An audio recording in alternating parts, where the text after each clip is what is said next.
Hey, I wanted to show you this. All right, the other day I put out a video about narrative and what narrative shifting is, the power of it. And I have another one that I just thought I'd show you.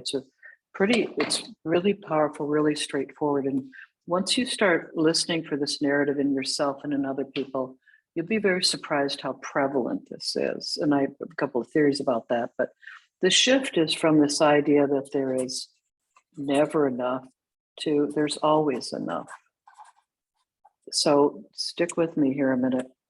There's the never enough narrative does a lot of things to people. This is basically let's just call it a scarcity narrative.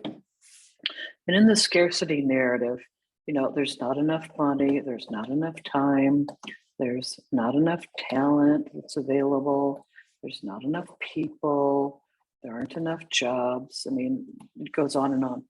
And the interesting thing so here's the thing about narrative. So if there's one pie and we're all, grabbing from that same pie, of course, if I take my part right there and then maybe a little bit more, because, I have people that I want to take care of and I love them.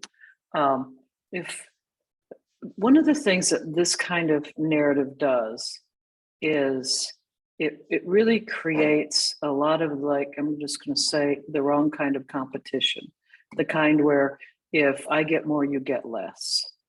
It creates a lot of ideas of there are lesser human beings. This is necessary because if I'm going to take more than my, in quotes, fair share, I need to take it from somebody who, doesn't deserve as much as I do. The interesting thing about this narrative is it's entirely human invented, for lack of a better way to put that. In other words, if you look at just something as simple as like 168 hours in every week, how is it that we have all of these time-saving devices, microwaves, computers, cars, and people still walk around with the idea there isn't enough time? When, back in the day, I mean, my mother didn't have running water until I came home from the hospital as a baby. So, and that was like up until her, how old, like 30s. So what is the difference between walking around going, there's never enough? And you probably can see this in a part of your life where you're saying, where things are a struggle, you're probably saying this to yourself. If you're saying there's always enough, that's basically what's called it's not abundance mentality. This is a little different.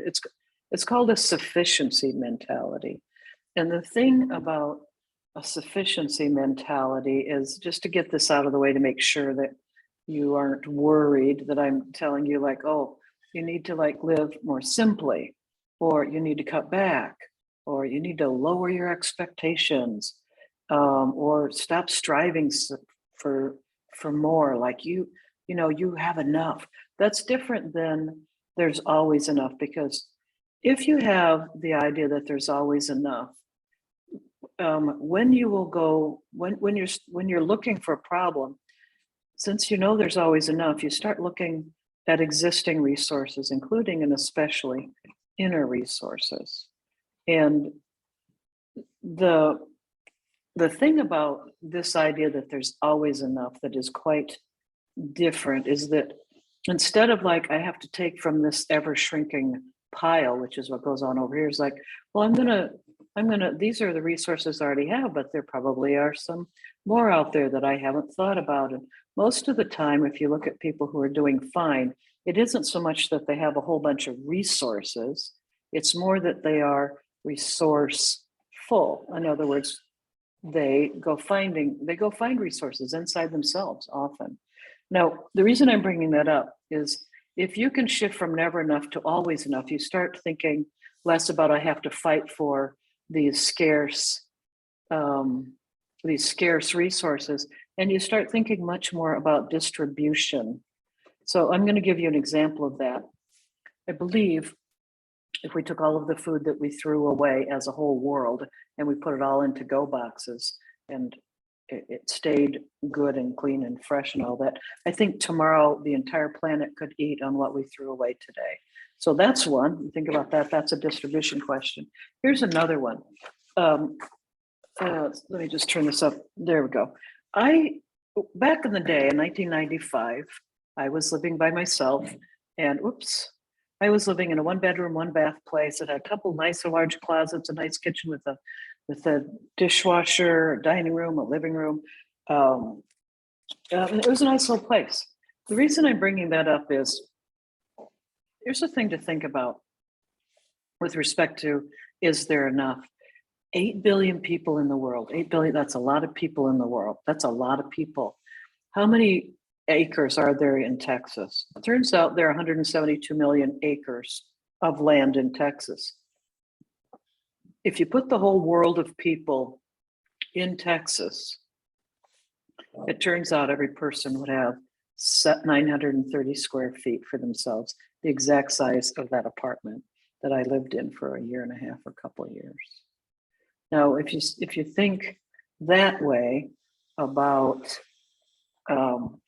is there enough, you start, I'm not saying everybody wants to live in Texas. Texas is a fine place to live, and of course, that is just a mental experiment to just say, imagine 8 billion people could all have a 936 square foot apartment in Texas if we all crowded into one place.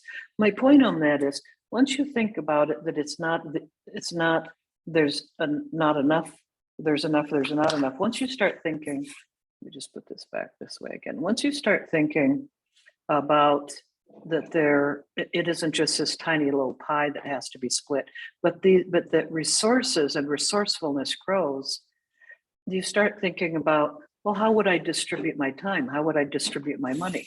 How would I distribute my talent? That's different. That's a whole different, first of all, you get over perfectionism pretty quickly. There's a whole lot of creativity in this world right here. There's not very much in here. This creates wars. It creates all sorts of things. And the one thing that I always say is like another simple little mindset twist is, if we all believed that there was enough for all of us all the time, even if we only believed that for a couple of years, if all of us believed there's always enough, all 8 billion of us, how many problems on the planet would we solve? And my answer is most of them, which means mostly our problems are about narratives that need to be shifted.